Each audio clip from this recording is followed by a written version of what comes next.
compris en réalité que ceux qui veulent esclavagiser l'Afrique sont des admirateurs des Africains, mais ne supportent pas que la beauté soit ailleurs que chez eux. Et c'est l'une des raisons pour laquelle nous, aujourd'hui, nous célébrons quelqu'un qui a vu la mort, mais qui est revenu à la vie. Mais ma question, celui qui guérit les malades, pourquoi est-ce qu'on accepte de le changer à un voleur? Celui qui sauve le monde, pourquoi est-ce qu'on le définit par Joseph, pendant que Joseph n'a pas donné sa semence? Si on ne le définit pas par Joseph, la deuxième personne qui fait un enfant avec l'homme, c'est la femme. Joseph n'a pas donné de semence, mais Marie a donné son ventre. Pourquoi bizarrement on n'a jamais parlé dans la Bible des parents de Marie? Pourquoi est-ce qu'il préfère nous donner une lignée que nous on va accepter? Un enfant, c'est pas que son papa. Surtout que le papa n'a joué aucun rôle. Donc normalement la lignée que tu dois me donner, c'est la lignée de la maman. On n'a pas dit qu'elle était mariée, on dit qu'elle était fiancée. Un homme de la maison de David. Fiancé veut dire bibliquement pas couché. Pas couché, tomber enceinte égale pas enfant de Joseph. Pas enfant de Joseph. Pourquoi lignée de Joseph est là?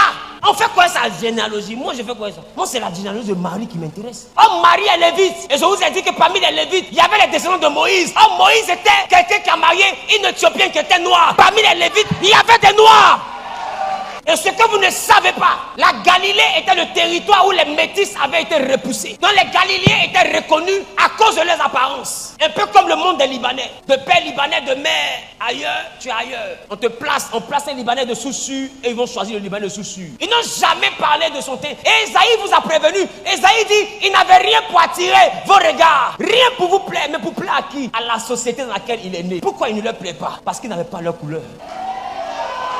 Parce qu'ils n'avaient pas leur couleur. Il dit qui l'a reconnu? Qui peut reconnaître quelqu'un qui n'est pas comme eux? Alors on leur présente Barabbas, on présente Jésus. Il dit même si Jésus a marché sur l'eau, mais on veut celui qui a la même couleur que nous. On ne peut pas tuer celui qui a la même couleur que nous, même s'il est voleur. Tu ne verras jamais un arabe donner raison à un noir devant un arabe. Aussi bienfaiteur soit le noir, jamais ça va exister. Si ça n'existe pas aujourd'hui, c'est pas au temps de Jésus, juif va donner raison à un noir. Est-ce que vous savez d'où vient la haine d'Hitler? Est-ce que vous savez que Hitler était l'enfant d'un juif? Il n'a pas combattu les juifs par hasard. Hein. Sa mère faisait quoi? Elle travaillait chez un juif. Ils ont abusé d'elle, sorti avec elle. L'enfant là, c'était Hitler. La communauté juive ne l'a pas reconnu. L'enfant a grandi avec cette frustration, une haine contre ceux qui l'ont rejeté. Voilà pourquoi il a voulu les exterminer. En laissant Moïse, quand la reine de Saba vient, elle vient pas avec des serviteurs et des servantes. Ce sont des blancs.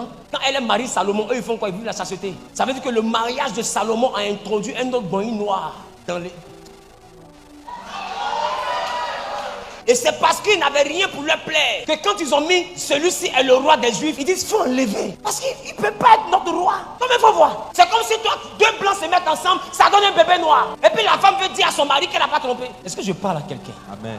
Alors vous allez comprendre, non seulement on le met à côté pour choisir un juif voleur, mais même quand il est fatigué, aucun juif n'est plus pour l'aider. Soulève des bagages, sois fatigué.